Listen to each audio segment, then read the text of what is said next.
what your title is anymore, Joe, do you want to tell us? Soon to be unemployed. Okay, well, that's a good title. That's a good title. Joe, we're glad to have you today, and very interested to learn what's going on with ICU and the various activities around that company. So the floor is yours. So actually, I guess my official title is soon to be back to my favorite title, which is just Chloe and Avery's dad. So I'll restrain the urge just to go, we did it! And you know, then we'll all just drink coffee. So hi, I'm Joe Stewart. At least for the next month and a little bit, I'm the general manager of the Interior Gas Utility, here to give you all an update regarding the IGU and the Interior Energy Project. Really to give you a lot of really good news. And I hope you all leave this presentation as excited as we've been able to kind of pull this together to provide it to you. So as always, we'll just start with a quick summary of the presentation itself. You know, we like to start with the project goals, talk about the PSA and FA, that's the purchase and sale and financing agreements, those activities, additional activities, and then a bit of next steps. So regarding the project goals, and in fact, for you all here online can't see it, but right over there on the wall, we still have the project goals listed right there behind Mr. Eichel. So the project goals are to bring low-cost energy to as many residents and businesses of the interior as possible through the medium of natural gas, lower cost, more stably priced, cleaner burning natural gas to help stabilize our economy and help improve air quality. Not the silver bullet on air quality, but again, a tool in our toolbox to help us address the air quality issue here. The recent and current activities regarding the purchase and sale and financing agreements, project-related activities. So regarding legislation, there were a couple of pieces of legislation moving through the process this year in support of the IEP. The first was a bonding authority extension. The package of funding for this project, when it came down, it's a blended finance package. Everybody here knows that. It was a grant component, a sets loan component, and a bonding component. Now, the bonding component, generally, things like grants and bonds generally have a 5-year authorization, and we actually were running up against that 5-year deadline, June 30, 2018. And so the legislative delegation, with the assistance of ADA, tried to get an extension, simple 5-year extension to June 30th, 2023. And we, in fact, got it. So it actually, there were many twists and turns in the legislative process. It had been a standalone bill sponsored by Senate President Kelly. We cannot thank him enough. It ended up getting slid into another bill, but it did pass on May 12th. So we did get that 5-year extension for the bonding authority. That is a major component. In fact, it was the largest funding component for the project. How and when we'll deploy those bonds will be left to future decision making in future circumstances, but we know that it's there, at least for the next 5 years. An additional bill regarded on-bill financing and on-bill repayment for natural gas conversions, and that it did pass also. That was Representative Wolf. Also got approved by the legislature on the last day, and both are awaiting transmission to the governor. And it's been my pleasure, and I believe my obligation to give a big old shout out to our man in Juneau. That is Mr. Gene Theriault. As I told my board several weeks ago, I know that we have a tendency now to just address the man by his first name, but where I come from and when I came up, Gene Theriault was actually Senate President Gene Theriault, and Gene Theriault worked a bit of a miracle regarding this project this year. Not only the bonding authority extension, but that on-bill financing and repayment program. A brand new program, rather complex, a lot of detail that will need to be worked out. I didn't believe there was any possibility that it would make it all the way through the legislature in one session, being introduced at the top of a session, and yet he got it through. And so I believe that everybody should give a big round of applause to Mr. Gene Theriault, because again, our man in Juneau, he did it.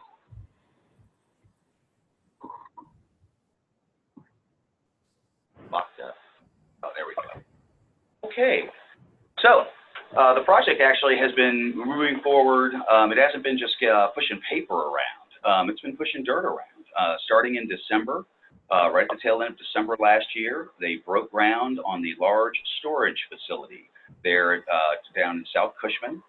One of the big constraints for the project for many, many years hasn't been the amount of gas that we could purchase as feedstock, hasn't been the amount of capacity for LNG production or the trucks and trailers to move it here, but the storage capacity in town that would allow you to take on more firm customers to meet that minimum threshold, that 5-day threshold of storage in the community to accept more firm service.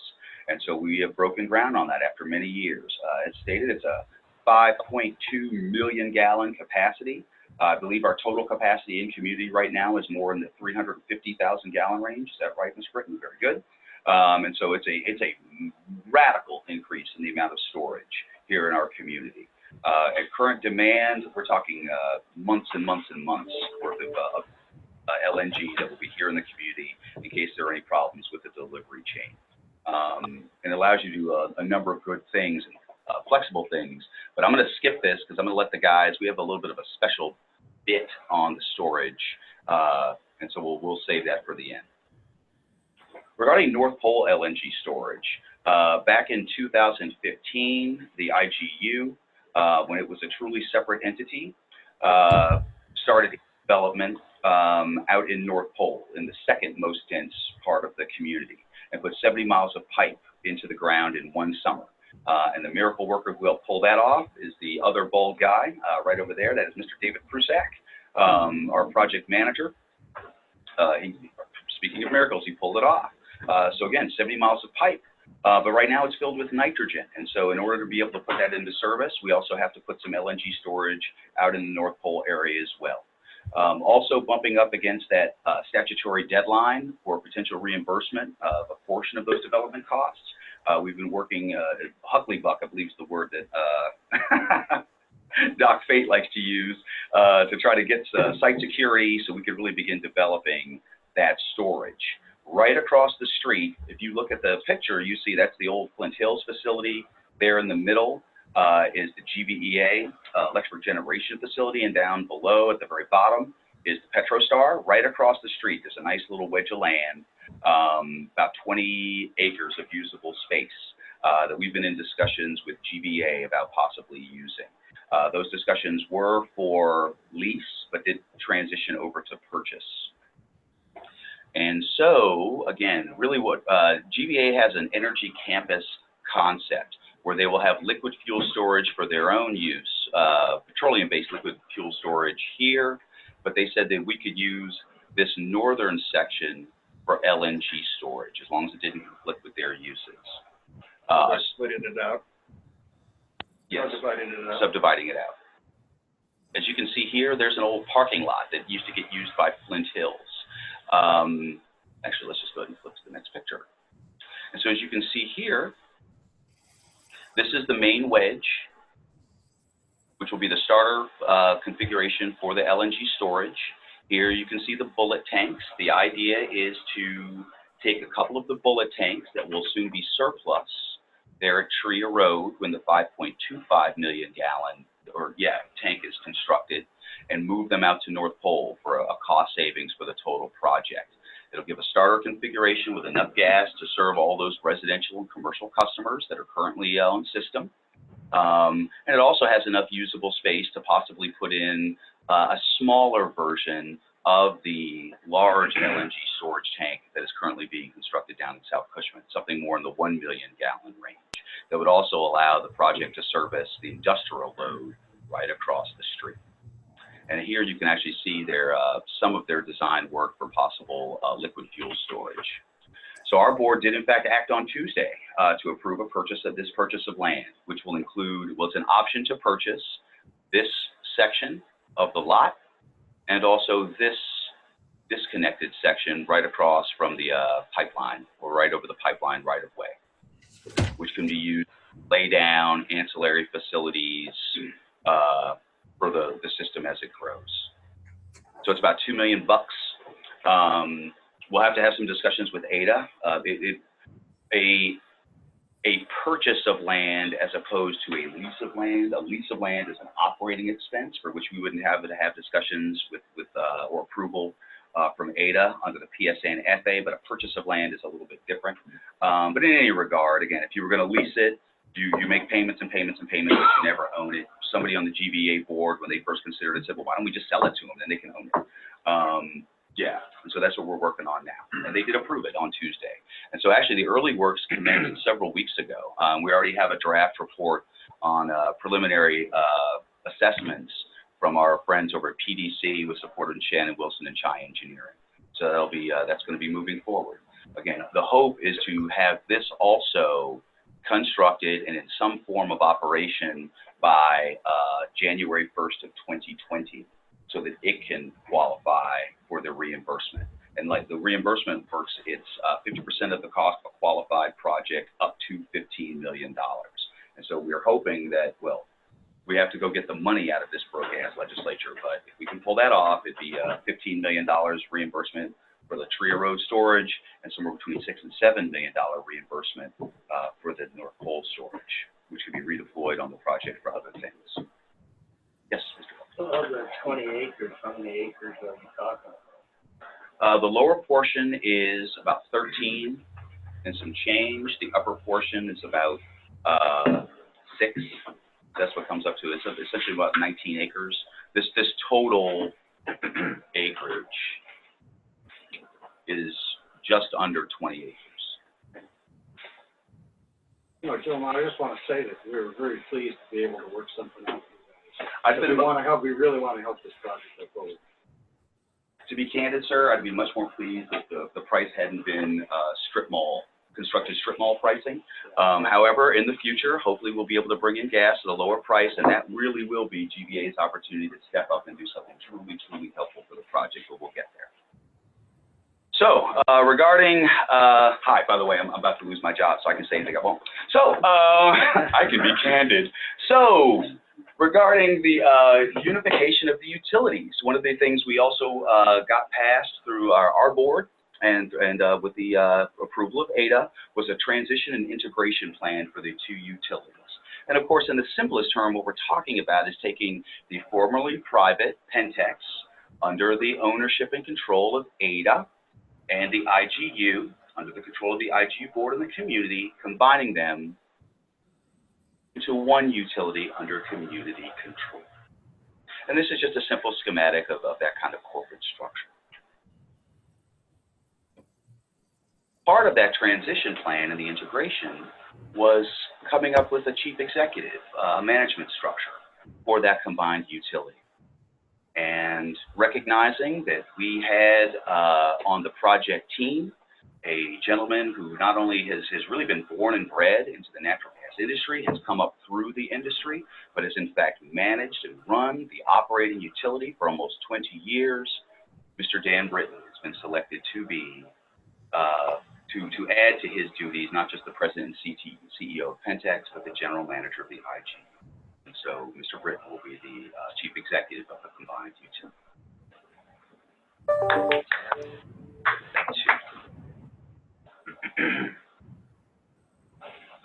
All right, and so regarding the status of the the big kahuna, the purchase and sale of Pentex and the financing of the IEP, acceptance of those funds under terms for the advancement of the project. Regarding the RCA, we did file an application right at the top of the year after preliminary signing of the purchase and sale and financing agreements, a change of control application for Pentex to the IGU. That was approved by the RCA. That was actually approved by the RCA on April 30th. We also submitted a change of control application or letter regarding the North Slope pad to DNR. Now, the North Slope pad is a funky little item. Really, it's residue of the North Slope process. When this project was originally established, it was supposed to be delivering gas off of the North Slope. A pad was really a leasehold interest was purchased from a private person. It became the presumptive site for that LNG facility. gravel was placed on it. It was turned into a functional pad, but the cost of the infrastructure and the structure of the deal just wasn't, it couldn't be supported. And so that's when we went and turned south. But that pad still remained with the gravel on it. It does have some value, and it's agreed by all parties, DNR, ADA, IGU, that any value that accrues off of that pad should accrue back to the community and the project. A simple lease transfer was a possibility, but not unlike the bonding authority. The lease is so old and has been unused for so long, it was at risk of reverting back to the state for non-use. That was going to happen in August, and so a simple lease transfer would possibly put the project in a position where it would receive a lease that it would immediately lose. There is the possibility there was some negotiations regarding a sublessor, but because that sublessor is not going to be producing LNG for the community, it was deemed unallowable for the kind of lease that has been granted by the state for the project. Short answer is that they're still working out the bugs on changing that lease, getting it utilized, potentially allowing this sublessor to use it, but in any regard, a system that allows for the asset to be secured, the value of it to be maximized, and for as much as possible of that value to accrue back to the project. Total expenditures on the North Slope effort were over $14 million. The amount of funds used to maintain the lease and establish the pad was $6,077,289. I want to say like two pennies. But some amount of that value to accrue back to the project, and not unlike the storage reimbursement, so that we can deploy it for other directly usable things that lower the cost and increase service to our ratepayers. Finally, the biggest thing. Closing, we did financially close on the Pentex purchase. The authorization to approve, to close, was taken by my board on March 29th. However, they did it with some caveats, which came in the form of a letter agreement. ADA acted on May 31st with caveats also, but their caveats were a little different from our letter agreement. So that set up a situation where we needed to have some discussions to see if we could find a mutually agreeable resolution. But after much discussion and a little bit of hair pulling, we did get there though. We found came to a mutually agreeable resolution successfully. That allowed my board on June 12th at a special board meeting to finally authorize financial close. And so I went down on June 13th and put my John Hancock on $1/3 of $1 billion contract. Congratulations, community of Fairbanks and North Pole. You are now the proud the combined utility. It's yours.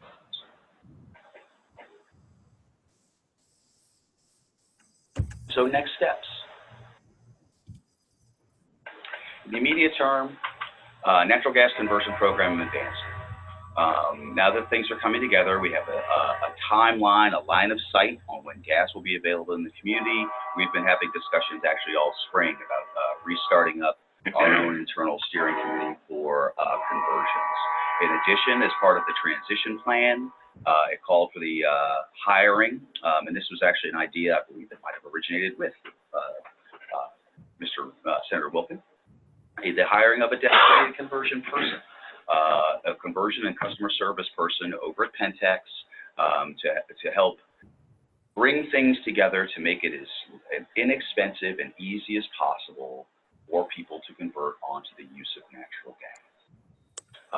And so we're going to have somebody in the community where it's their job to try to do it, again, make it as cheap and easy as possible, and to go out and find the funds and the resources to help effectuate that. Continue implementation of the combined utility integration and transition plan. There's a whole lot that goes into that. In a really nuts and bolts way, some of it is actually fairly straightforward. Again, right now we've had 2 corporate entities, but where one corporate entity had top management and upwards of 20 employees spread across the southern half of the state of Alaska, both here in the community and down at Point McKenzie. The IGU really was just one guy in an office over at Key Bank with some really brilliant contract staff. So as far as a wind down is concerned for the IGU, it's really pretty straightforward stuff.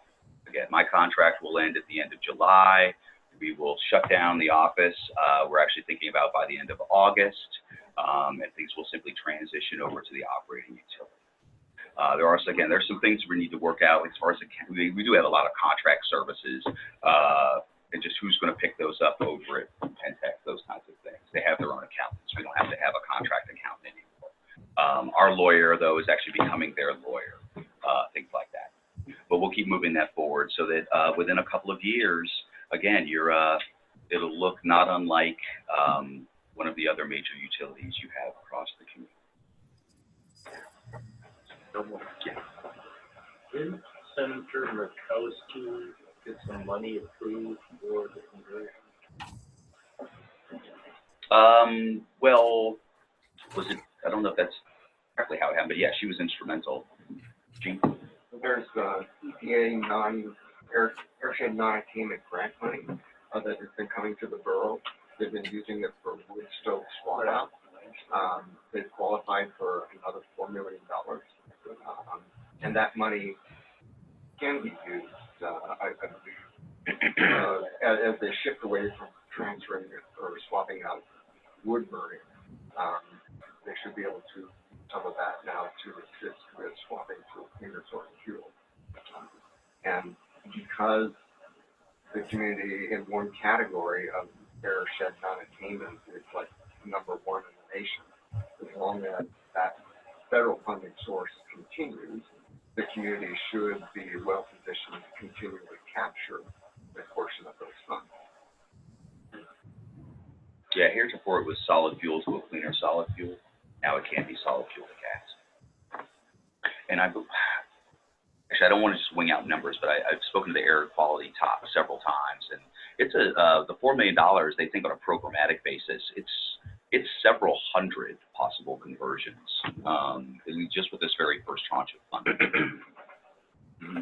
On that subject of conversions, can you talk a little bit about the on-bill financing, how you think that can help, and then the similar kind of need to augment conversion natural gas, not wood stove change out, but actually on sort of a next steps there? So it was two things. Again, it was on-bill financing and on-bill repayment. Yeah.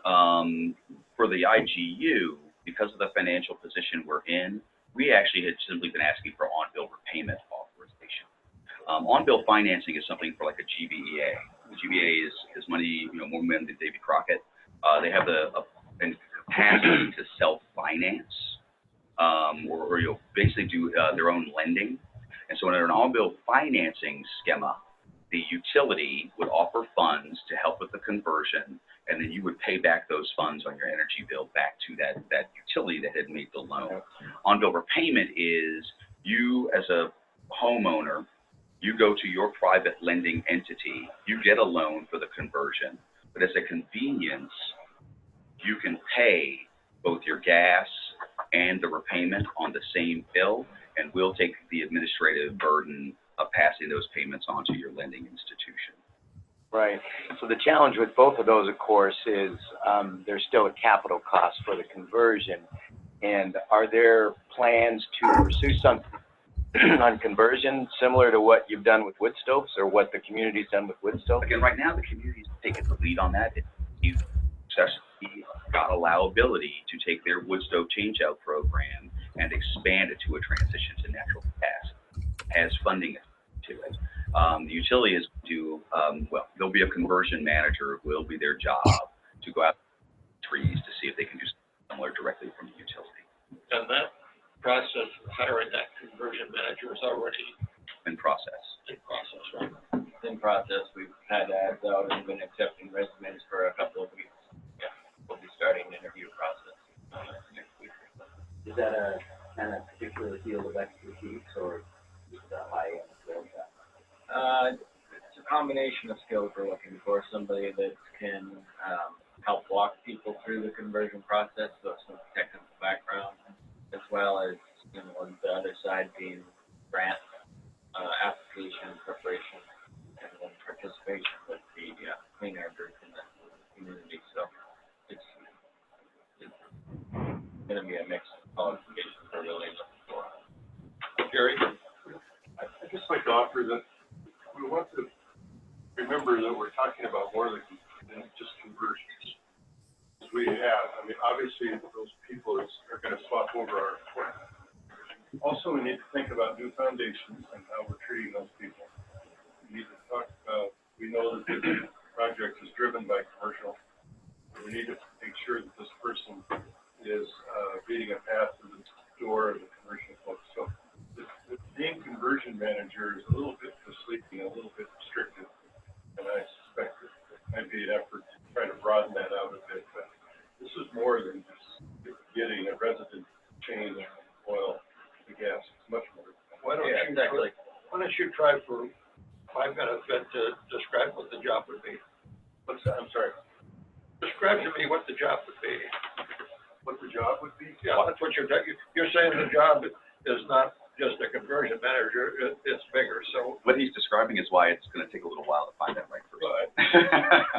It's putting on a piece of paper all the possible customers, finding those that bring the best benefit, going to them first, commercial.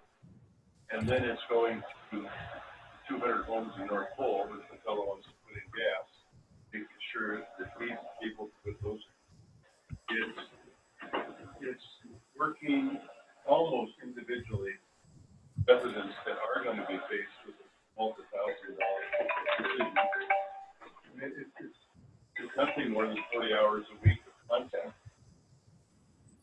I mean, it's customer service conversion manager. And so Gary's right, there is a big portion of that that's focused on customer service for existing and future customers. But we want to work to make sure that the process of conversion is as streamlined for people as possible, so they don't have to deal with our internal issues of communicating with engineering, operations, administration. We want to give them a single point of contact to help them through the process in addition to all the others.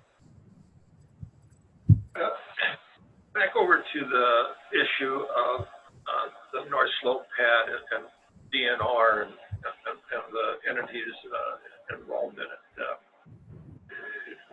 Obviously, others in the room have much more experience dealing with the agency than I do, but to me, it appears to be a lot of political gobbledygook, I guess, for the lack of a better description. The DNR doesn't want to do this, and so doesn't want to do this. There's an issue of equity here that, obviously money was expended, and it was expended for a cause, greater than just an individual. It was for a community. And why the state agencies can't just pool their thinking and come up with a solution, a little bit confused. Maybe, Jane, you're much more experienced than I am. Can you explain that to me? Well, the area of statute that the original lease was secured under, it was a bit of a stretch. It was a sort of creative use, but it was for an LNG plant that was going to serve the interior. Under that concept, they sort of Pipeline right-of-way lease? Yeah, it was a pipeline right-of-way. Basically, they looked at it as a pipeline off the fuel. You had a plant trucking the product to the end user. They took it very quickly. So now that the project was not going forward with an LNG plant, that concept really no longer existed. They have used maximum latitude and they just transferred it perhaps. But DNR said, request to transfer the lease or refresh the lease, they could no longer use that section of the statute because it's a methanol plant, it's not an LNG, and it has nothing to do with delivering energy into the interior. And it's for field use. And so they wanted to transfer it over under a general use leasing provision. And basically that was also a request of IGU. They said that as this restrictive lease was transferred to IGU, they wanted to expand the allowable uses, and those expanded uses didn't fit under the section of statute made it more, for us, more complicated than it should have or could have been. So right now, what we've got is a request for a new lease on that acreage under the general permit. And so that is out for public comment. The clock tolls on that by 11th. And then the acreage will all be under a lease for general use. So not only will the ethanol plant be able to go on there, the remaining 2/3 of the acreage can be used for a wide variety of things, which potentially increases the value. So DNR, because DNR has a relationship with ADA, that releasing is being done between DNR and ADA. And the next step would be to propose them that revised lease with broader allowable use and transit. Everything's more complicated than it should be. Definitely is. What am I thinking for Fairbanks? It's twice as hard as it has to be built. So are we good on all those? So we are participating on the air quality stakeholder group. So back to air quality, we do have a designated representative, so we'll be working with that through that process. Adoption of additional IGU policies. We actually have a few now that we're about to get our new management in place. One of our directors is bringing back forward before the board a couple of policies regarding just how the board interacts with itself, how the board interacts with its chief executive. But there are further policies that will be coming down as mandated by the some covenants within the financing agreement. Really, they're just all directed towards just ensuring good, quality, competent management of the utility, vision of utility grade service, maintenance of a investment grade utility for the community. And so again, we'll be implementing those policies. The policies though that we did immediately transfer over our ethics policy and our procurement policy.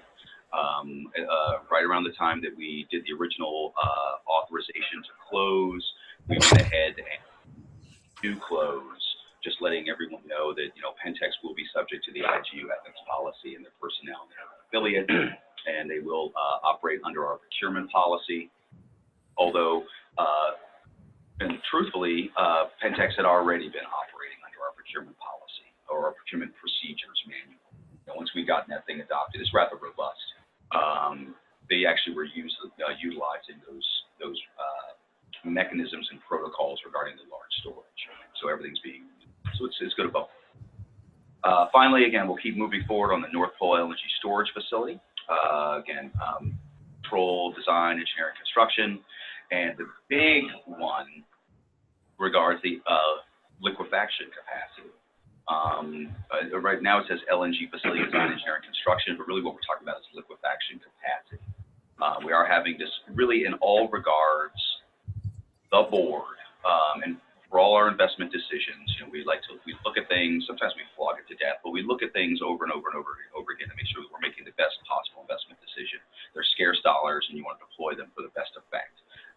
So we have been having discussions regarding just what that liquefaction is going to look like. What became clear as Mr. Britton and was explaining in analysis of the large scale storage was that recognizing that we always did have slack regarding the feedstock, the amount of gas that was the project could purchase from the Cook Inlet, the amount of LNG production capacity that was that could be done with the existing Titan facility, trucks and trailers. Just that extra storage capacity could serve a pretty large number of additional customers without ever getting any more gas under contract or expanding the LNG. And so that gives the project a little bit of breathing room regarding its analysis of liquefaction. What is built into the financing agreement is the immediate construction of a 3 BCF single LNG train at the Titan site. But there is the possibility of different configurations, more incremental growth, something that would allow you to take on less debt exposure on the front end and have your growth better coincide with the actual demand growth in the community. Either way, you can know that it is as we de-bottleneck the project over time. Storage was the last bottleneck. Now liquefaction is going to be the next bottleneck, and so they're going to be working really hard on that, solving that dilemma regarding LNG production capacity. Can you pause there in two regards? One, that flexibility sounds like a good thing for you all. So you're not committed, have the ability under your finance agreement to expand. Second, just with regard to some of the discussions at the IGU, I don't know if you can relay the sense of the board on this proposal that got lots of local media attention from the Siemens group for a specific technology. Is that something that kind of is still in the mix, and since you don't have to make decisioning now, then it's just in your thought process? No. So it is still in the mix. Really, what Siemens came project and offer. They had bought Dresser Rand. Dresser Rand had come up with this LNGO technology, what I call a bee in a box. It was a self-contained, essentially 1 BCF capacity LNG system. Comes in different configurations, but I call it a bee in a box at a fairly reasonable price if it worked per the brochure. It's like $15 million for each bee in a box. And so that's what they brought to the community. They also brought their financial wherewithal. They came to the project and they said, we will construct additional liquefaction capacity on our dime. And once it's up and running, we'll sell it to you. Now that has changed over time. Their project proposal has been changing and morphing. But they still are offering use of a technology and possibly the project not having to pay upfront for liquefaction capacity, instead paying for it per MCF or per gallon of delivered LNG. What's about to happen is a discussion between the project teams where we true up assumptions that are underpinning both of these proposals or configurations, so that the IGU board can do an apples-to-apples comparison between the Plan A, which is utility-owned, utility developed and utility-owned liquefaction capacity, and this third-party developed and owned liquefaction capacity under a tolling proposal. That's really where we are. And so the stream as it stands now is going to be essentially a representative from Siemens, representative from the IGU, representative from ADA, coming together, again, working out those assumption sets, using the agreed model that ADA and IGU use to do our financial analyses to see how they stack up. Is the representative from Siemens going to be a technical rep then? It's a couple. Or are there sales reps? It's better be a couple of technical reps. They had one of their guys come in at one of our board meetings and say, somebody asked, well, does this thing meet federal regulations regarding, LNG for sale to citizens? And the guy said, well, I assume it does. That's the wrong answer. That's the wrong answer. And if you can't answer that question, then you shouldn't be at my boardroom table. Send in the person who can give the definitive answer. And so it should be those kinds of people that can speak to the technical aspects of their liquefaction technology, speak to their ability to finance or do all these things they want to do. What we know is that there is not in operation, and there has never been in operation, an LNGO unit operating at the scale of production they say they want to use it for in this state for our community in the United States. They got one working in Canada, but not in the United States. And so they point to the one in Canada. Then we remind them, we don't live in Canada, subject to the laws and regulations of Canada. We live here in the United States. And so we need to work out,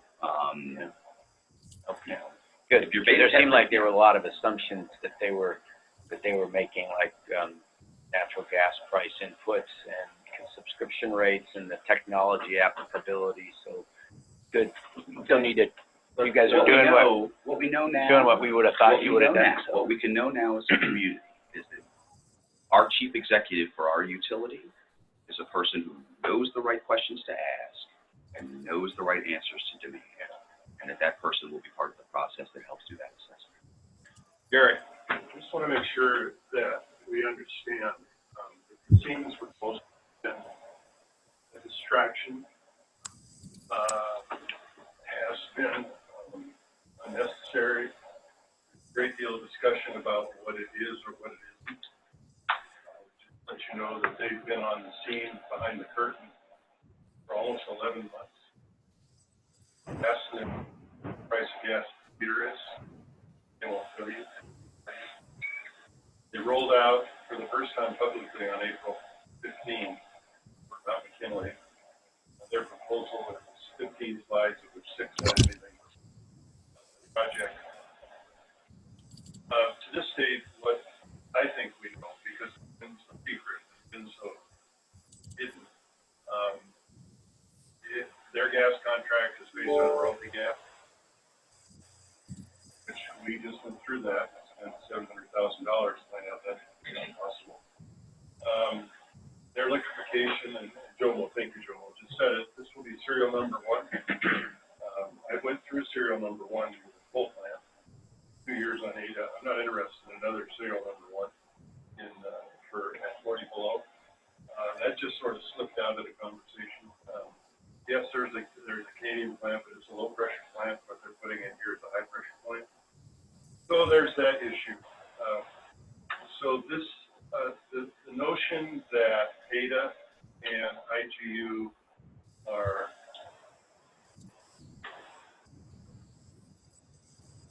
working together to true up these numbers incorrect as far as I'm concerned. We're going to have a meeting on Thursday. There's supposed to be a meeting today. I'm asking that meeting be set off so the board have a chance to decide whether that's in our best interest. I'm really worried, and I'm just a retired potato chip salesman, but I'm really concerned, and I think IGU ought to be concerned. I think ADA certainly is concerned about the fact that a in the door has nothing for 11 months but pomp and promise, and suddenly they're at the table deciding on a $100 million contract. There may be somebody else out there that also has a gas project that they would like to, now that they've seen this as legs. There's been no public process whatsoever to have someone bid or recommendations, request for proposal on the table for everyone to look at. So I think our procurement in this is suspect, and I think ADA, because of its somewhat arm's length relationship, but at the same time, a relationship that's very much played, if it wants to take this on, to either litigate whether they should be at the table and get back some money out of ADA because they're not at the table, or they just want to, for some reason, slow down the project while it goes through the court, so we rebid, all those kinds of things. But I think IGU associations behind the curtain for the last 11 months, Siemens, repeat what I said, has been very troubling. Slowed down this whole thing. It's been a shining thing on the side of the road. People have not been able to take their eyes off it. And it's concerning to me. So I just want to let you know today that when you hear Siemens, make sure that this is all as sweet as it may think it to be. Yeah. Joel? So I'm not so down. Gary, I'll run the meeting. I'm not so down as Gary. I'm not so down as Gary. Regarding Siemens, just directly, again, they have been behind the scenes for 18 months. Their project proposal, unsolicited, by the way, I want to say that on record, unsolicited proposal, has been shifting and morphing over time. What they have been doing, though, is they have been working. We have a global corporation that appears to have an earnest interest in getting into the game in Alaska. And so they have not been idle. They have been working. So every time I've tried to keep it at arm's length personally, but every time I hear from them, they have been putting more pieces together, trying to put more pieces together. So they're not just, a charlatan group. I mean, they are in fact trying to put something together. What I know is that I personally am not really susceptible to marketing. Any one of us right now can go down to South Cushman and guaranteed every single lot we walk on, some salesperson will come to us and tell us that theirs is the very best car on the road and we should be driving it. You can guarantee it, but they can't all be right. The agreement between ADA and IGU is that if there are going to be scope revisions, that we will have an active discussion of them, that they are possible. But they will have to be fully justified because we have spent several years putting together what we believe and what technically is a workable project configuration based on known commercial technologies and their use. And so if something else is going to deviate from that, it is going to have to prove that it is a sound deviation. So that's the process. So that, I think that the process described is an adequate process to deal with the issue. You're going to move forward through it. So, anxious obviously to hear the outcome. If you start way back when that project, this project started, the people that have walked through the various doors in this community saying they got a better mousetrap are numerous. And if they each would have deposited $1, we probably could have paid for the conversion. Quite a bit of this. Anyway, probably don't need to discuss that issue further. No, I appreciate all that. I just wish there was an IGU board member listening to this presentation that could have said something, because that's really, that's the group that is driving this. So I'm thankful that management and ADA is focused on this in the manner that you are. I would be hopeful that the IGU board is focused on this. The IGU, some potentiality in the Siemens proposal, and so just wants to assess it,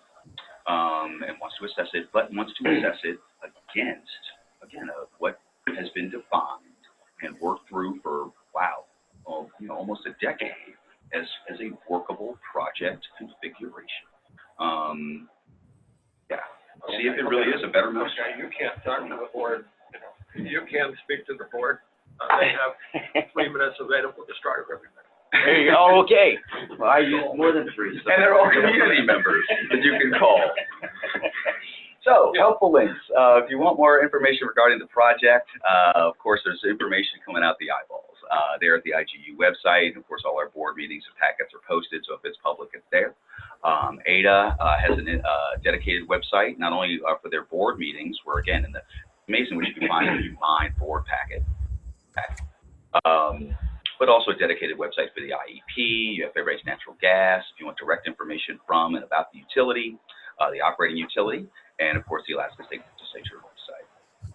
And finally, because it is summer, I always like to end, although you're supposed to begin, but we like to end with our safety minute. 811, call before you dig. If you're going to be doing anything out by the street, 811 is the number you call. It's toll free, doesn't cost you a dime to do locate. So if you're putting in a fence, a mailbox, messing with your the hedging, patios, decks, trees, anything where you're going to be digging down where there might be some utility lines and you want to make sure that you're not going to breach them, you go ahead and call 811 and they'll come on out and do a locate for you and let you know whether or not you're clear or if you need to reorient your project. Okay. Yeah, just maybe I missed it because I came a little late. You figure the date is for first gas to be available to the folks that already have distribution? First mower gas will be fall of 2019. Yeah, so essentially it'll be into the spring of 2020. So the tank will be finished in the fall of 19. We'll be filling it, and it'll be available for seasonal swing after in 2020. So that doesn't quite mesh up with the EPA serious determination postponement stuff. Gotta just deal with that.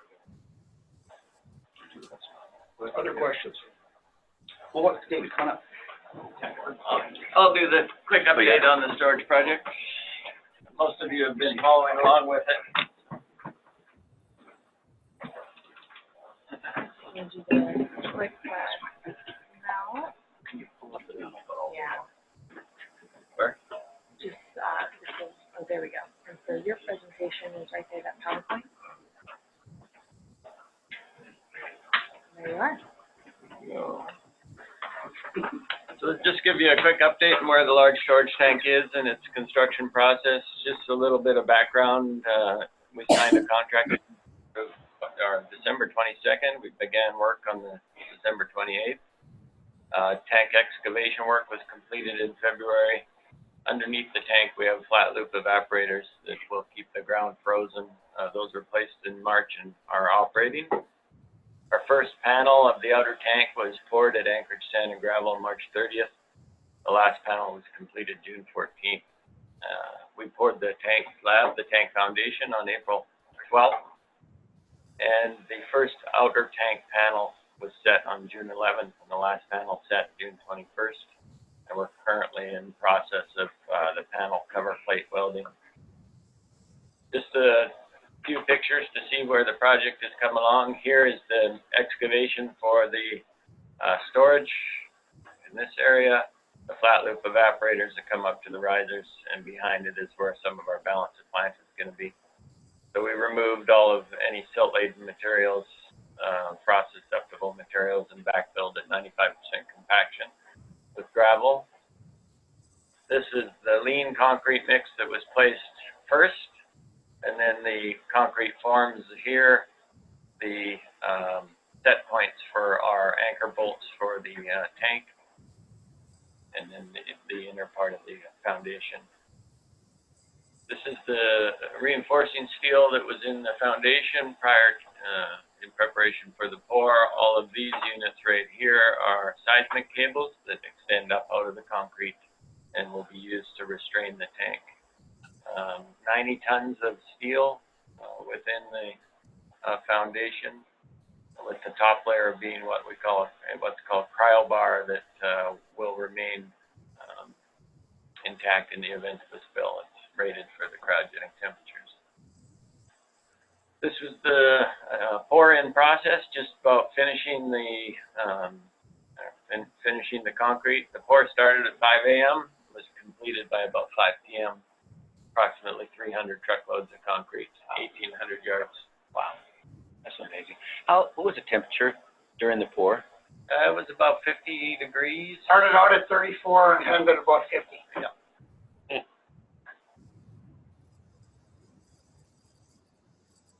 The floor was so large, the concrete burned up fast.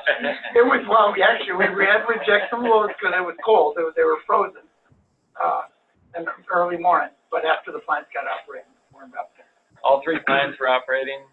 We probably had, if not every concrete truck in Fairbanks, pretty close to it running that day. So, the pour went extremely well.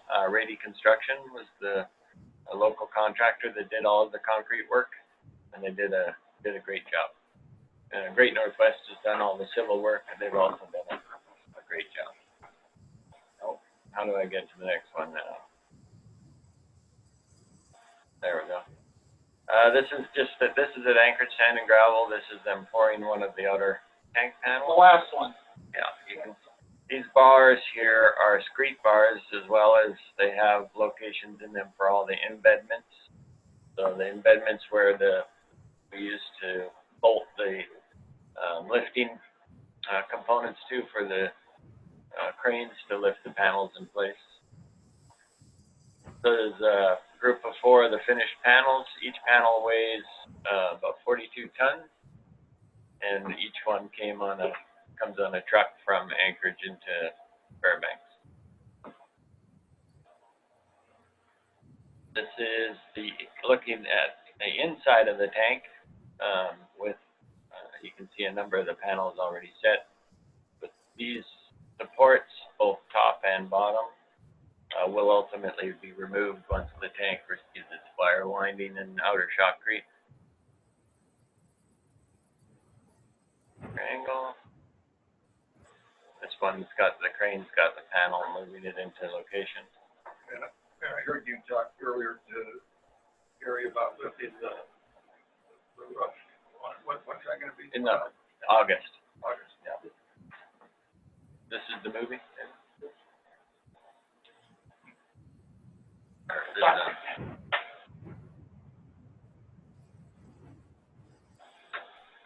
So right here, the guys in the Zoom booms are welding the cover plates to the outside of the panels.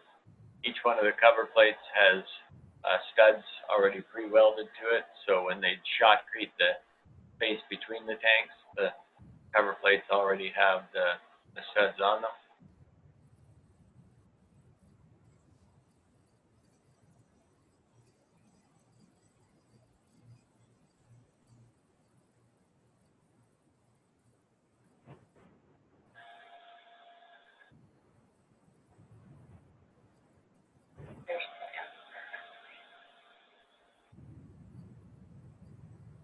What's the last panel going in? So right here is the temporary construction opening, you can see. And these last two panels for smaller panels. It was June 21. Yeah. A lot of work. You were there last. Yeah. There's a plate the size of the construction opening that will go right in there and weld it in. There'll be reinforcement that goes inside the construction opening first, other steel reinforcement, then it'll be shotcreted. Then they're gonna wire wind the tank again from the top of the construction opening to the bottom, and then shotcrete the bottom again.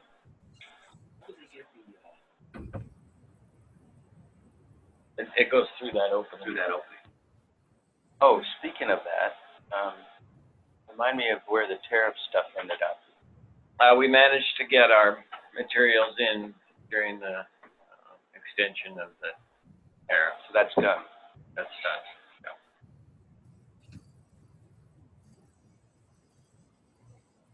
Some different angles of the ports. This blue, I don't know. Oh.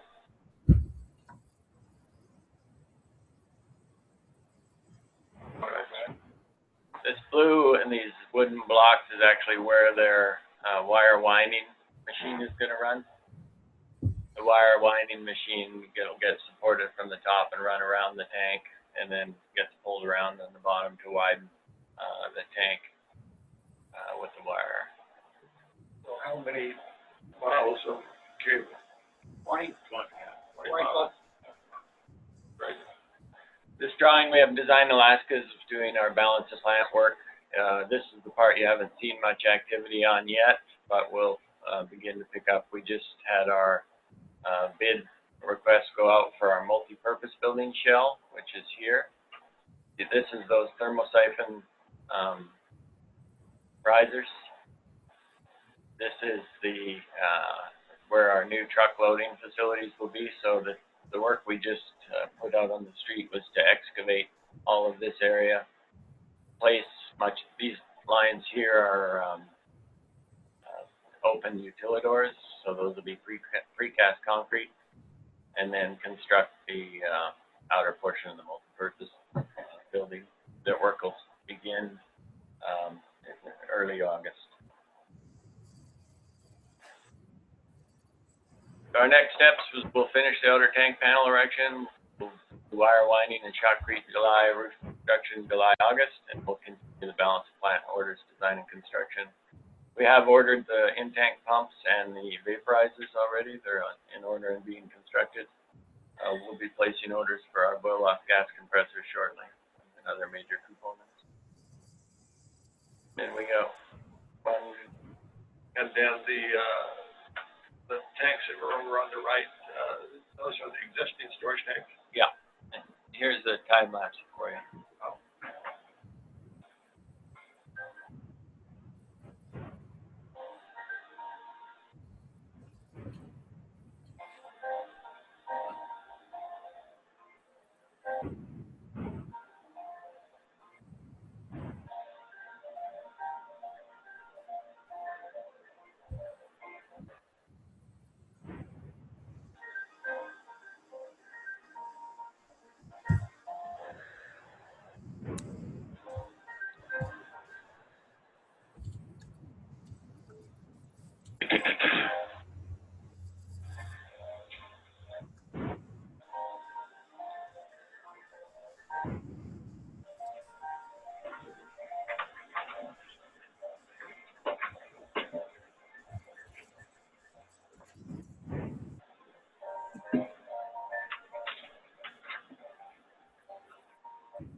that's it. So everything's going well. We're on schedule.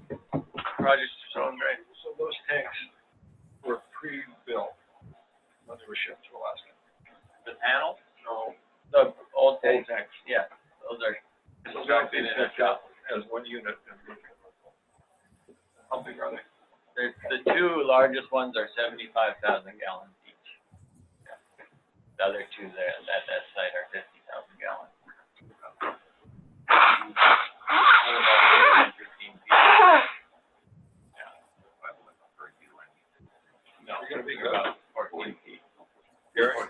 Dan? Dan, would you talk a little bit about the inner tank and the steel and the welding that you're gonna do during the winter? I found that really interesting.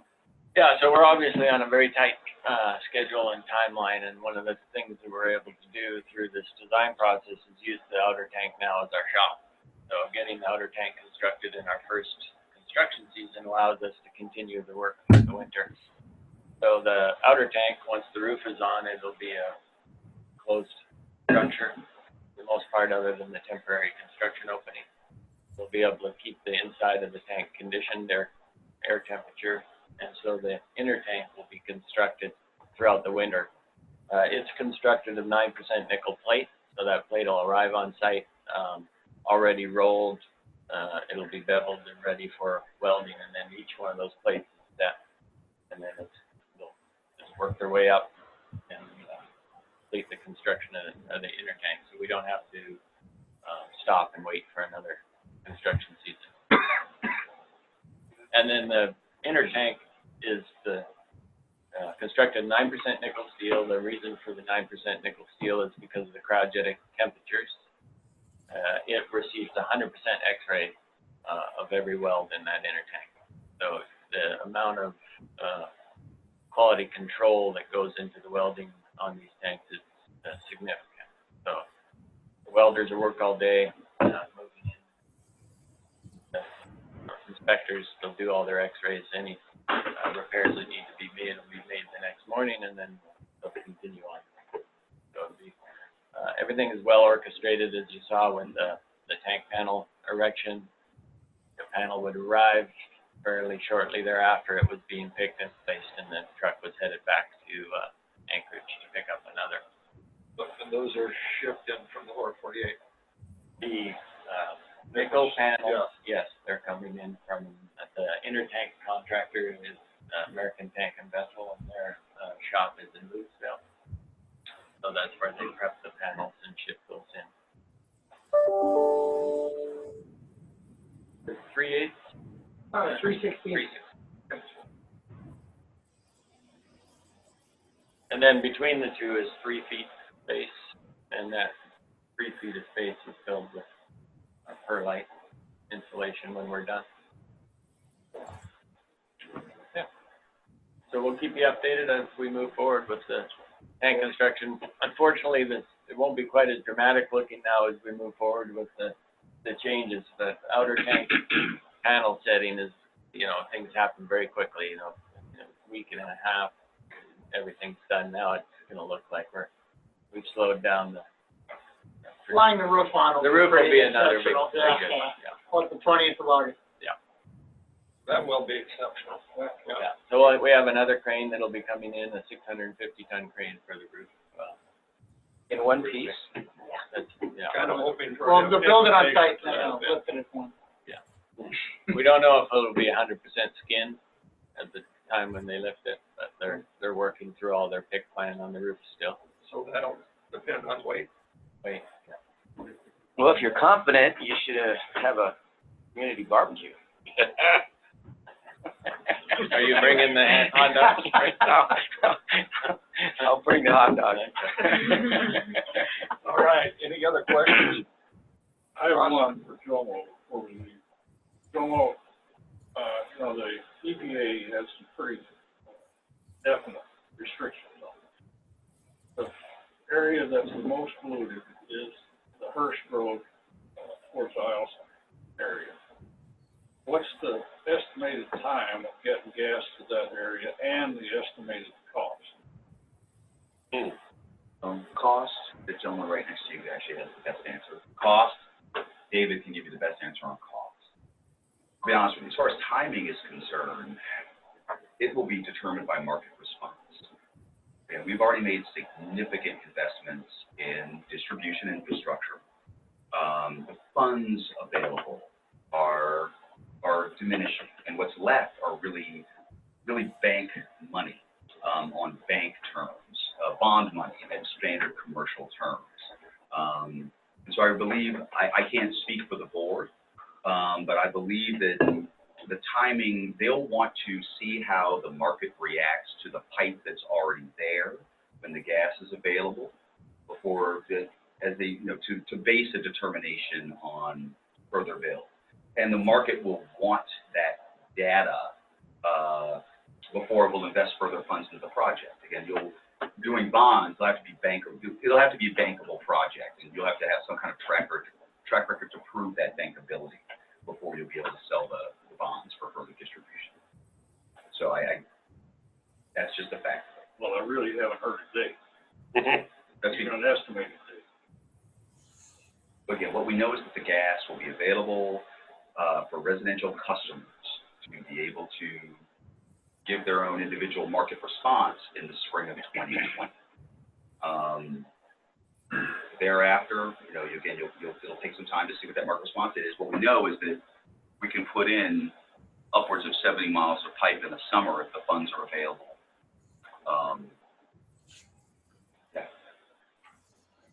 We can do a phase 2 in the summer if the funds are available.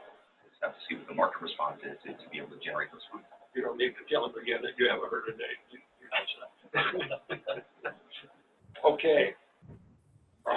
So Dan, you said that once the tank is up, then you expect to have gas being pushed from the tank in the spring of 2020? We'll begin filling the tank in the fall of 2019.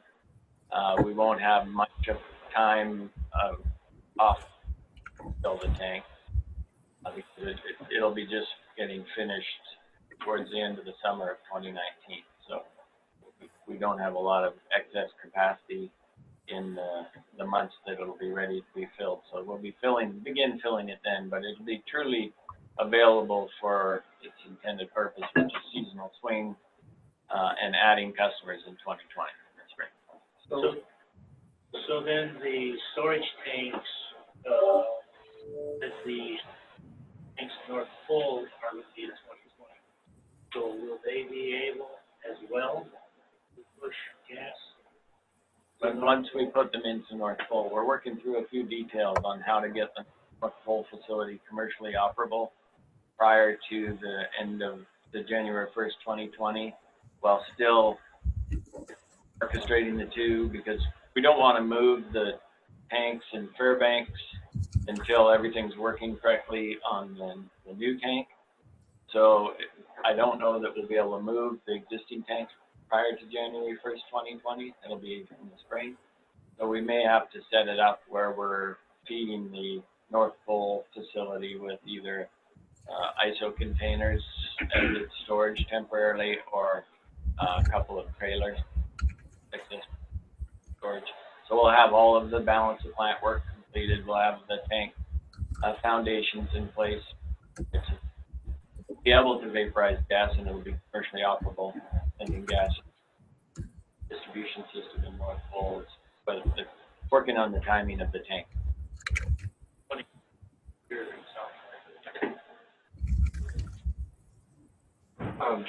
Ross's question, an important component of the finding and consolidation of the building, critical as far as serving those potential customers of the First Road area. Even though the two systems is connected now, they're going to be operated as one utility, one price. And so light industrial demand is lowers the price, which lowers the price out North Pole also. So hopefully get the ball rolling, that people see enough of a delta, not only price driven, but also there is the requirements, community do something. But after the attempt to source off the North Slope, it became quite apparent that IGU operating separately out in the less dense area was never going to be able to deliver a price that the consumer would hook up to, basically. And so that's why tying the two utilities together and getting that postage stamp delivery, even though initially they're going to be disconnected systems, was so important.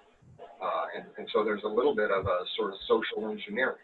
The first gas molecules won't be available until 2020, but when they are available, how quickly can we get that conversion ball rolling? Because the more use you get, the lower the price goes. The opportunity to build community infrastructure, is changing all the time. There's a bill, and Congressman Hannah might know about it because Hannah just came back from DC at the Association for Defense Communities Conference. But there is a bill in Congress right now that allows grants to communities that build infrastructure that will benefit bases in proximity to it. So you can kind of imagine, with the air quality issue, and I also, get impacted that, or won't be impacted by it, that, Fairbanks may be eligible for some of that infrastructure money, and then well, that's a major deal. I don't know, Hannah, we can talk about that. Yeah, so it's part of the NDAA right now. However, they're only looking for $100 million appropriation for the country. We can use it. We would love that. We're just going to be looking for, we'll be competing with a lot of other communities for that. Cool opportunity. But it could change it, there will be other options. But certainly the availability of grant funds, it ebbs and flows. Yeah. Now you've got a combined utility that can look for every one of the possible sources to secure it going forward. And the storage tax credit is, as Dan indicated, we're on a target to get the large tank completed to meet that deadline. There's efforts underway to get the North Pole facility. So there will have to be an effort in the future to make sure that the funds are there to repay that. The oil and gas tax credit bill that the governor signed just recently helped to clear the way of some of the demand that this project would be in behind, basically. So that strategically, increases the chance, but there will have to be an effort of the Interior Delegation and the governor in the future to fund that. And from all the twists and turns that we had to go through to get the bonding authority through, you can tell there are other legislators from other areas that are not interested. So. Any of those. Yeah. Okay, well, thank you, everybody. Great presentation and, very interesting subject. And a big thank you to all of you that were involved in this. You did a tremendous job getting that far. Obviously, the project's not done, and we got a lot of work in front of us, but great beginning. Thank you. And this will be our last program until August 7th. So have a good month of July. Talk to her. Nicer every day.